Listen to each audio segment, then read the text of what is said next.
You're watching the world's most critical choke point get wrapped in missile defense steel, and it's happening fast. This is what governments do when they believe the next phase is already in motion. The Strait of Hormuz is not foreign news because it prices your fuel, your food, and your future in real time. When this corridor becomes a permanent risk zone, the shock shows up in your receipts before it shows up in official language. And that's why this moment matters.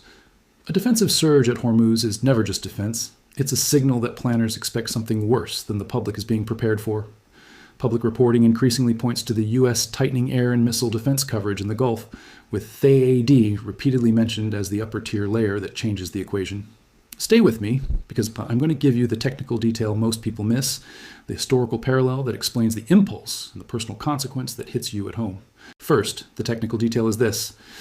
THAAD is not a generic shield. It's a specialized layer built around high-altitude ballistic interception. That means the real story isn't only interceptors, it's sensors, tracking, and decision time. Second, the historical parallel is simple and brutal. Empires don't break when they lose one battle, they break when they can't afford the insurance policy they just bought. And third, the personal consequence is that Hormuz risk doesn't stay in the Gulf. It detonates inside global pricing. This is not the moment to watch passively. This is the moment to understand the system while it's still readable. If you want calm analysis that moves at the speed of events, subscribe now, because this channel tracks the signals empires ignore until they're forced to react. You're not subscribing for drama, you're subscribing for pattern recognition under pressure. Now discipline matters, because breaking moments are when rumors flood in. Official statements tend to stay vague on locations and timelines, while open reporting fills in the gaps. The truth usually sits in the overlap between what is hinted and what is avoided. And right now, the overlap tells us the Gulf is being treated like a place where warning time can vanish. Here's the key. THAAD is built to intercept certain ballistic threats in the terminal phase using hit-to-kill interceptors. That's not a small detail, because hit-to-kill is a timing game, and timing games collapse when the environment is saturated. THAAD is also not just a launcher and a missile. It is a node inside a wider architecture where tracking quality can matter as much as intercept success. A major part of the THAAD conversation is radar and queuing. The sensor most commonly associated with THAAD architecture is the AN-TPY2, and its value is not only interception support, but early tracking and data sharing. When you move a sensor like that, you're not just guarding a base, you're reshaping the confidence level of an entire network. Confidence is what keeps choke points open. When confidence fails, ships hesitate even before anything is confirmed. And that is how a corridor becomes economically closed without being physically closed. Fear does what blockades do, only faster. Now listen to the language that always appears in these moments: deterrence, reassurance, defensive posture.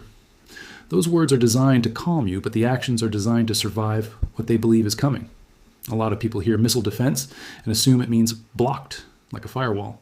Real missile defense is probability management under stress, and probability management has failure modes. There are also trade-offs that rarely make headlines. Every interceptor fired is money burned, every battery moved is coverage reduced somewhere else, and every concentrated sensor becomes a target.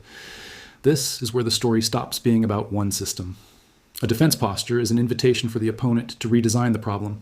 If an adversary believes their deterrent is being neutralized, they don't just give up. They compress timelines, increase salvos, mix threat types, and search for the seams. That's not speculation. That's how competitive systems behave.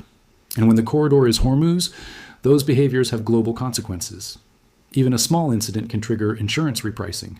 Insurance repricing slows traffic, reroutes shipping, and pushes prices before any official confirmation arrives. That's why Hormuz is more than geography. It's a global confidence test that resets the cost of living. Now, tactically, a surge of high-end defenses signals that planners are prioritizing protection of bases, shipping lanes, and command nodes against ballistic threats, drones, and saturation tactics. It also signals they expect sustained pressure, because scarce assets don't move for one headline. Here's where the word blocks becomes dangerous. It creates a fantasy of perfect defense, and perfect defense does not exist. Defense is a contest of timing, inventory, and deception. The opponent can use decoys, mixed trajectories, and saturation to force expensive responses. Even if THAAD performs well, it cannot be everywhere at once. It is strongest when integrated into layered systems, but layered systems create critical nodes, and critical nodes become targets. When you build a shield, you also draw a bullseye on the eyes of that shield. Now zoom into the corridor itself. Hormuz is narrow enough that panic scales fast, and panic moves faster than fleets. This is where economics and warfare merge. You can fire a missile at a ship, but you can also fire uncertainty at the entire market. And uncertainty is contagious. The moment shipping slows, the moment premiums rise, the moment routes shift, the shock starts spreading. You see it first in energy volatility, then you see it in transport costs, manufacturing costs, and the price tags that quietly climb. So the tactical layer is missiles and interceptors. The functional layer is confidence, logistics, and cost. Now here's the breaking news reality most people don't expect. A missile defense surge can increase danger by creating a false sense of invulnerability. When leaders feel protected, they take sharper steps. When opponents feel cornered, they take earlier steps. That means the real question is not, does this reduce danger? The real question is, whose decision cycle shrinks first? Over the next 72 hours, the ripple effect is posture and signaling. Partners demand reassurance, rivals test limits, and everyone tries to avoid looking weak while they prepare. Over the next 2 weeks, the ripple becomes inventory and endurance. This stops being about statements and starts being about how long you can sustain expensive defense under constant pressure. Now I want you to choose a side, because it forces clarity. Do you think tighter defenses reduce escalation, or do they accelerate escalation by shrinking the opponent's window? Write one word with one reason. Reduces or accelerates tells me how you think deterrence behaves when the system is already overheating. Now, let's talk about the part that feels uncomfortable but true. Defensive systems can enable offensive risk-taking by lowering perceived cost. That is not a moral judgment. It is how institutions behave under threat when they believe downside is capped. And there's a second uncomfortable truth. Defense can be economically exhausted. High-end interceptors and sensors are expensive to sustain. If an opponent can force repeated launches or repeated surges, they can drain budgets without winning a battlefield. Now widen the lens, because this is where the empire pattern becomes visible. Empires do not like uncertainty at their arteries. When arteries feel threatened, empires pay premiums to keep them open. Over time, those premiums become a hidden tax on the entire system. This is why the historical parallel matters. British imperial decline wasn't a single defeat. It was compounding cost, an overstretch across too many commitments. It wasn't only ships and soldiers. It was the price of keeping circulation stable, while the world became more hostile and more complex. That is what decline often looks like while you're living inside it. Not collapse in one day, but insurance costs that never go back down. So when you hear about missile defense tightening around Hormuz, don't just imagine launchers.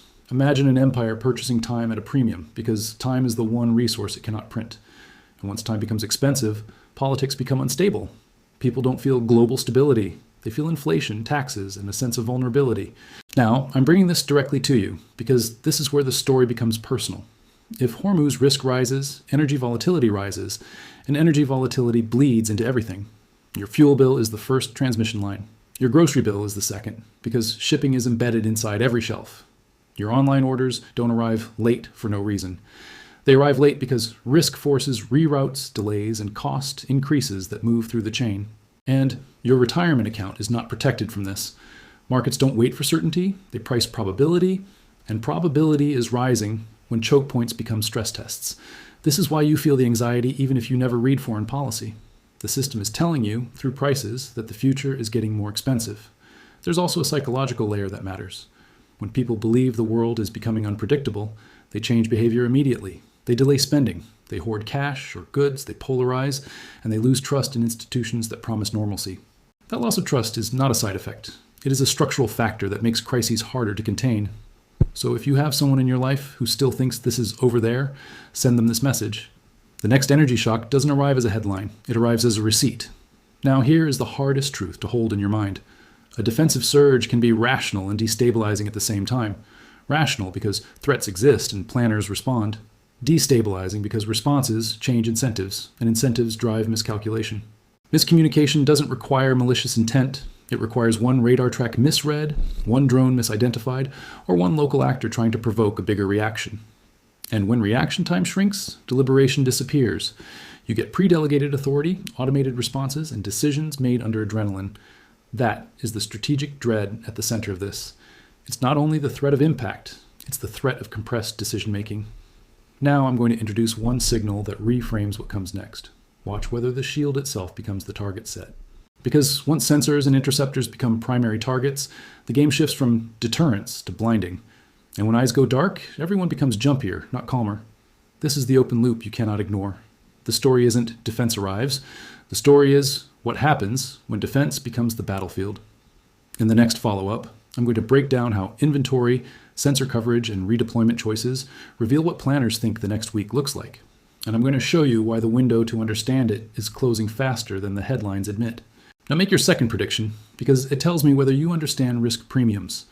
Do you think Hormuz de-escalates within 2 weeks, or does it harden into long-duration uncertainty? Write one word and one reason. De-escalates, or tightens, is the fork in the road for markets and policy. We began with a shield, and the illusion that shields mean safety. Now you can see the deeper truth, that shields also mean fear, cost, and a belief that time is running out. That's why this moment feels heavier than a normal deployment story. You're watching a system pay more and more to keep normal alive. If you want ongoing breaking speed analysis without the theatrics, subscribe, because this won't end with one move. If this helped you see the structure beneath the noise, hit like so it reaches people who still think markets and war are separate worlds. This analysis is based on publicly available information and represents editorial opinion. Viewers should independently verify evolving claims as new reporting emerges.